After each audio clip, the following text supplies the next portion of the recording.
On Boylston Street and all across the Commonwealth, a moment of silence was observed this afternoon, marking 1 year since the attack at the Boston Marathon. I'm Emily Rooney. Welcome to a special edition of Greater Boston. Hundreds of people whose lives were altered by the bombings gathered today to honor those killed and to support the wounded. Jared Bowen attended today's indoor ceremony and joins us now with more. Well, Jared, we were all watching on television, and it was extremely emotional just doing that all day from early this morning. But what was it like actually being there? I'll tell you honestly, Emily, it was tough. I think that this is a moment a lot of people have been looking at to move forward. I talked to Keith Lockhart briefly after he was there with the Boston Pops, and they struggled with music that they would choose that would both respect the solemnity of the occasion but also be uplifting. But I think what we found today, it was very hard. It was probably one of the most sedate events I've ever been at, with thousands of people, to the point at which at the end of it there was complete silence as people filed out. But at the heart of it today was all about the moments, about the public officials who we've come to identify and leading us through the last year and all of this tragedy. And I think probably most poignantly, it was about the survivors. This was the collective exhale, the end of 1 year of shock, anguish, and recovery. This was, the Reverend Liz Walker explained, a rising. Up from the deep, out of the shadows, through the sting and darkness of death. From the shock of the blow and the recoil from the horror, there is a rising. Some 2,500 people filled the Heinz Convention Center this afternoon for a marathon memorial. It was titled The Tribute to the Victims, to the Responders, to the Survivors. This day will always be hard. This place will always be strong. Rising to the podium were 3 survivors, some walking on new prosthetics, like Patrick Downs, who, along with his newlywed, lost a leg last year. It's the countless hours our families spent by our bedsides, sometimes in silence, as they offered their love by their presence alone. 16-year-old David Yepes, who suffered burns and shrapnel wounds, refused to be mired in his horror. Today, I will not focus on the past, but be mindful of our successes and thank those who have helped us take our first steps, reclimb our first mountains, and reclaim our lives. And though largely spirited, Adrian Haslett Davis, a dancer who also lost a leg, refused to ignore reality. I have also learned that it is okay to not be okay, that we still have to let ourselves grieve. From Boston Mayor Marty Walsh and Governor Deval Patrick, there were remembrances of 8-year-old victim Martin Richard, with whom both men had connected. I carry in my pocket today the photograph of Martin Richard holding a campaign sign for me when he was 2 years old. He got around, Mr. Mayor. There are no strangers here.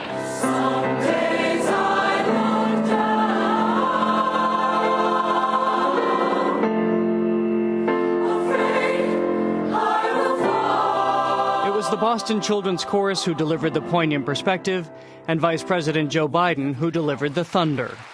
America will never, ever, ever stand down. We are Boston. We are America. We respond. We endure. We overcome. And we own the finish line. Which is now the start.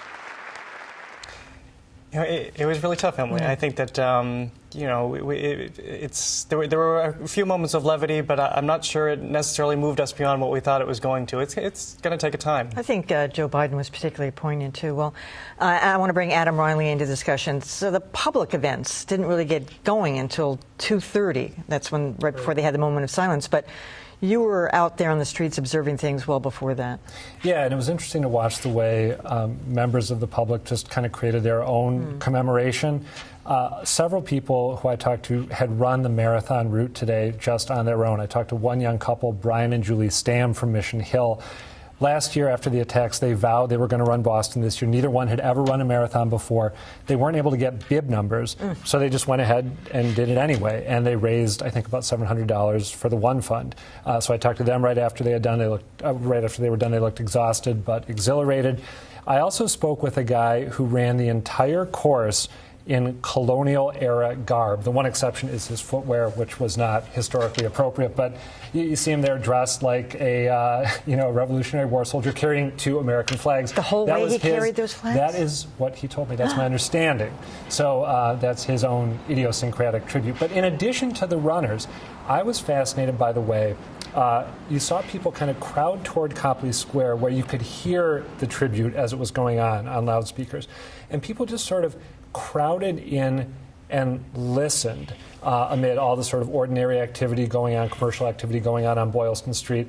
And I, for whatever reason, was really moved by that. It was organic. There was no visual component.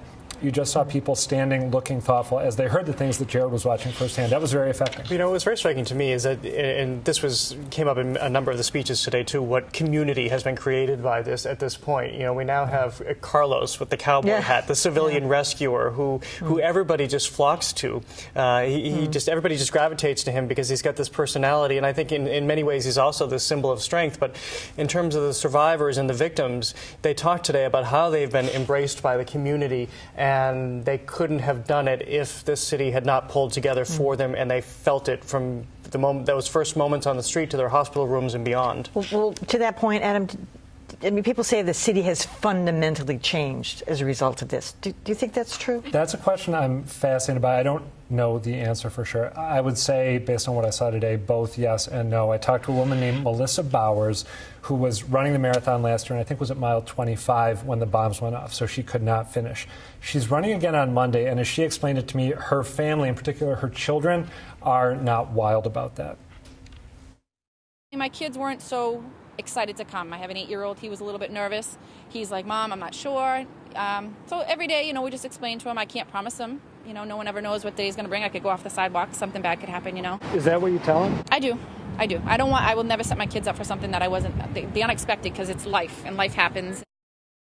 I think that is the sort of thing that over time can lift a bit, especially if you weren't really close to the events of last year. In addition, I was watching at one point a Berklee College of Music tour of prospective students and parents working their way up Boylston Street. And I found myself thinking every fall Boston gets this huge influx of tens of thousands of new temporary residents, many of whom go on to be permanent residents. And for a lot of them, this is going to be something they weren't here for. They'll know about it because they'll have heard about it secondhand, but it won't be a memory that they have, a trauma they experienced. And probably that's ultimately a healthy thing. You know what I was also struck by today, and maybe this gets at what you said, although they won't be in such a concentrated area again, but the number of prosthetics I saw today. Oh, I mean, just physically seeing that and being in the room with all of these victims who've lost limbs and seeing it all, I mean, it was incessant, just streaming. It's a good point, because only a handful of them were really, really public personalities. Exactly. There are so many more that we never really got to know. And there it is manifested, just the scope of what happened. That was one thing I wish a little bit as a spectator, and I don't know if the victims would have wanted this, but when everyone processed from the Hines to Copley Square for the public ceremony, we didn't see the survivors sort of set off. And as a resident of this area, I would have liked to be able to see them and sort of pay mental tribute to what they went through. All right. Adam Reilly, Jared Bowen, thanks for that.